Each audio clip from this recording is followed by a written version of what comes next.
بسم اللہ الرحمن الرحیم۔ السلام علیکم ورحمۃ اللہ وبرکاتہ۔ اللہم صلی علی سیدنا و مولانا محمد وعلی آل سیدنا و مولانا محمد وبارک وسلم وصلی علیہ۔ معزز سامعین و ناظرین، آپ سن رہے ہیں پاک مسلم وائس۔ آج کا ہمارا موضوع ہے حضور نبی کریم صلی اللہ علیہ وآلہ وسلم کی بچپن کی کرامات۔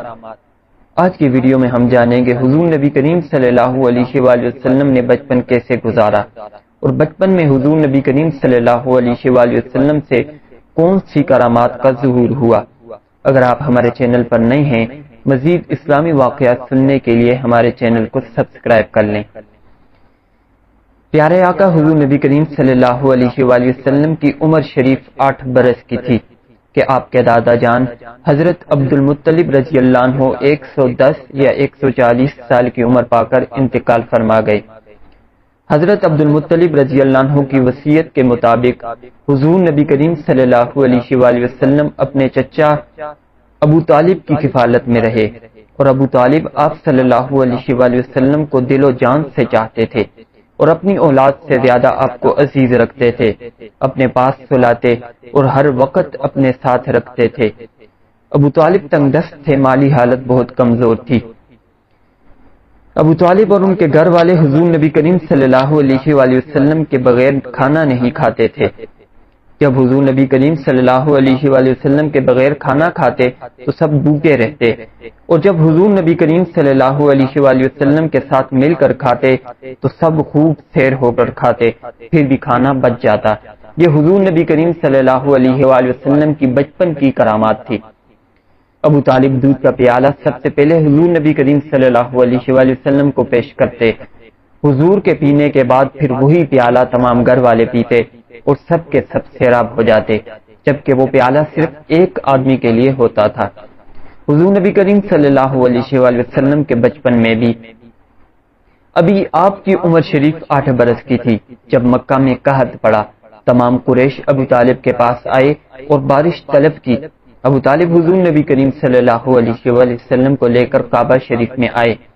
ابو طالب نے حضور نبی کریم صلی اللہ علیہ وآلہ وسلم کی پشت انور کو کعبہ کی دیوار سے لگا دیا، اور حضور نبی کریم صلی اللہ علیہ وآلہ وسلم نے اپنی انگلی سے آسمان کی جانب اشارہ کیا۔ اس وقت تک کوئی بادل آسمان میں نہیں تھا۔ جب اشارہ کیا تو چاروں طرف سے بادل جمع ہو گئے اور جم برسنے لگے۔ یہ حضور نبی کریم صلی اللہ علیہ وآلہ وسلم کی کرامات تھی۔ ایمان والو، ہمارے پیارے آقا حضور نبی کریم صلی اللہ علیہ وآلہ وسلم کی بچپن شریف میں برکت اور رحمت کا یہ عالم تھا کہ دھوپ میں آپ صلی اللہ علیہ وآلہ وسلم پر ابد سایہ کرتے تھے۔ حضور نبی کریم صلی اللہ علیہ وآلہ وسلم کی برکت سے سوکھے درخت ہرے بھرے ہو گئے تھے۔ حضور نبی کریم صلی اللہ علیہ وآلہ وسلم کی برکت سے بکریوں کے تھن دودھ سے بھر گئے تھے۔ حضور نبی کریم صلی اللہ علیہ وآلہ وسلم کی برکت سے تھوڑا سا کھانا سب گھر والے سیراب ہو کر کھاتے اور پھر بھی کھانا بچ جاتا۔ حضور نبی کریم صلی اللہ علیہ وآلہ وسلم کی برکت سے ایک چھوٹا سا پیالہ جو ایک آدمی کو کفایت کرتا، مگر اس پیالے سے سب گھر والے شکم سیر ہو کر پیتے، پھر بھی دودھ بچ جاتا۔ اور ہمارے حضور سراپا نور صلی اللہ علیہ وآلہ وسلم کے بچپن شریف میں یہ شان تھی کہ انگلی مبارک کا اشارہ پا کر چاند ادھر ہی جھک جاتا جدھر انگلی مبارک جاتی۔ شاعر نے کیا خوب کہا، اللہ اللہ وہ بچپنے کی پھبن، اس خدا باتی صورت پہ لاکھوں سلام۔ ہم غریبوں کے آقا پہ بے حد درود، ہم فقیروں کی ثروت پہ لاکھوں سلام۔ ورق تمام ہوا اور مدح باقی ہے، ایک سفینہ چاہیے اس بحر بے کراں کے لیے۔